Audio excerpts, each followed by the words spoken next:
Isang championship caliber team na naman ating nasaksihan dito sa San Miguel Beermen kontra sa mga batang players ng Converge Fiber Xers. Pinakita ni Junmar Fajardo kung anong klase maglaro ang isang 8-time MVP ng liga. Ano nga bang mga main adjustment na ginawa ng San Miguel Beermen at tinapos nila ang momentum ng Converge sa kanilang serye? Yan ang pag-uusapan natin sa video ngayon, kaya kung bago ka pa lang sa ating channel, i-like mo na ang video na to at mag-subscribe ka na para lagi kang updated sa mga usapang sports. This is RB and welcome to RB Cast Sports.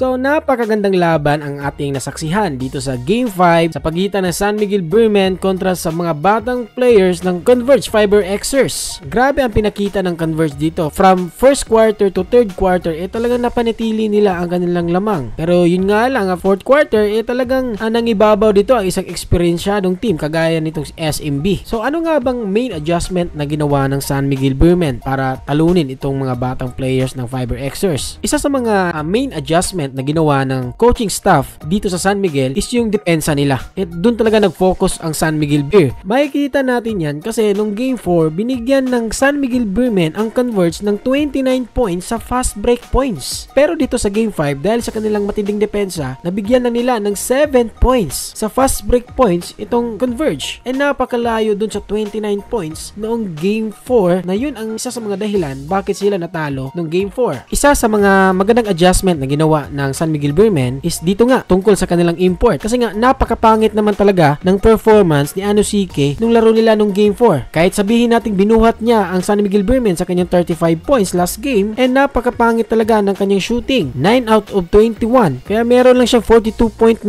field goals. Isa sa mga pangit na napansin ko doon is sa 21 attempts niya, 7 doon is inattempt niya sa 3-point line. Ito si Anosike, hindi naman to isang perimeter shooter. Magaling ito si Anosike sa penetration, drive to the basket, footback, rebounds. Sa ilalim magaling ito si Anosike. Hindi ito isang parameter shooter. Kaya nung Game 4 tumera siya ng 7 na tira sa 3 points and dalawa lang doon ang pumasok. And meron pa siyang mga plays na talagang pinipilit niya na itira yung bola. So nasasabi kong napakapangit ng performance ng kanilang import last Game 4. Pero dito sa Game 5 nga is nakinig ito si Anosike sa adjustment ng coaching staff ng San Miguel. Kung nung Game 4 tumera siya ng 7 3-point shot, dito sa Game 5 tumera lang siya ng isa. Hindi nga lang pumasok. Tumira siya sa Game 5 ng 10 out of 18 and 60% field goal sa 2 points area. Dagdag mo pa dyan ang kanyang 10 rebounds, 3 assists. Kaya kahit 23 points lang ang kanyang nagawa, napakalaking tulong sa San Miguel Beermen dahil nga nag-stick siya sa game plan ng coaching staff. Pero eto, Junmar Fajardo, grabe talaga Junmar Fajardo. Talagang ibang klase, talagang deserving 8-time MVP ng liga, deserve na tawaging Kraken. So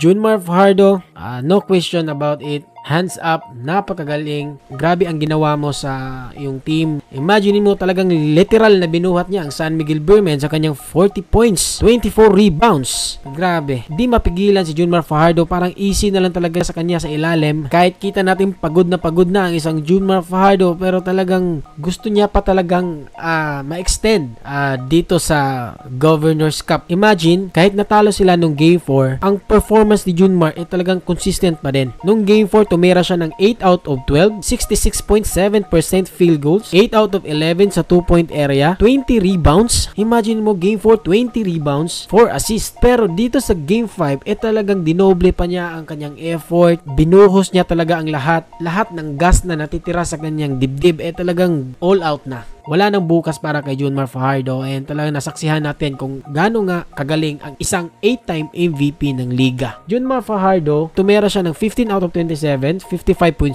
field goals. Guys, ito, free throws, 10 out of 12, 83.3%.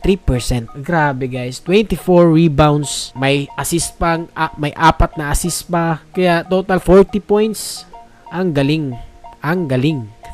CJ Perez, hitting clutch shots, lalo na kay Marshall Lassiter sa huling minuto ng laban, dagger shot. So talagang ginawa lahat ng SMB, teamwork, nag-focus sila sa kanilang adjustment. So kaya nakuha nila ang Game 5. Dito naman sa Fiber Xers, di rin basta-basta ang binigay nila. Talagang pinahirapan nila ang San Miguel Beermen sa kanilang serye. Di nila binigay kaagad ang serye ng easy dito sa San Miguel Beer. Napaka-consistent nga itong Fiber Xers kasi nga from first quarter to third quarter talagang naalagaan nila ang kanilang lamang. Pero pagpasok ng fourth quarter dito na talaga pumasok ang lack of experience sa mga ganitong plays, sa ganitong playoffs, sa ganitong do or die games. Kasi nga itong Fiber Xers is mga batang teams. So mga batang players pa. So kulang pa talaga yung experience nila. Kaya nagkakaresulta ng unnecessary turnovers sa last minute of the game. Masasakit na turnovers. Kaya nagkaroon ng 10-0 run itong San Miguel. Nakapitalize talaga ng San Miguel ang mga turnovers na ginawa ng Fiber Xers sa last minute ng laro. Fiber Xers talagang malayo pang mararating. Isa to sa mga aabangan ko sa next season, this coming December. I hope na walang mawawala sa kanilang core. Talagang napakagaling ng mga players na to. Alex Stockton, Brian Santos,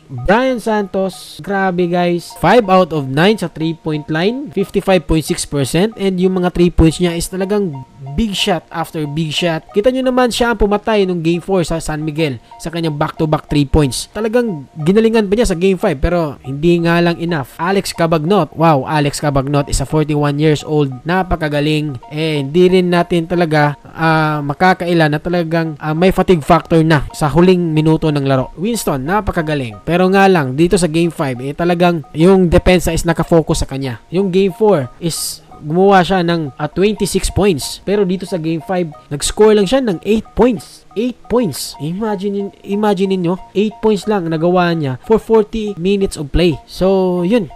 Isa yun sa mga resulta ng game plan ng San Miguel Beermen. Talaga nakafocus sa kanya. So, yun guys. Maraming salamat sa panunood sa ating video. And gagawa ako ng game preview ng San Miguel Beermen versus Barangay Ginebra na i-upload ko bukas. Kaya kung bago ka pa lang sa ating channel, i-like mo ng video na to at mag-subscribe ka na para lagi kang updated sa mga usapang sports. This is RBK Sports. See you on the next video.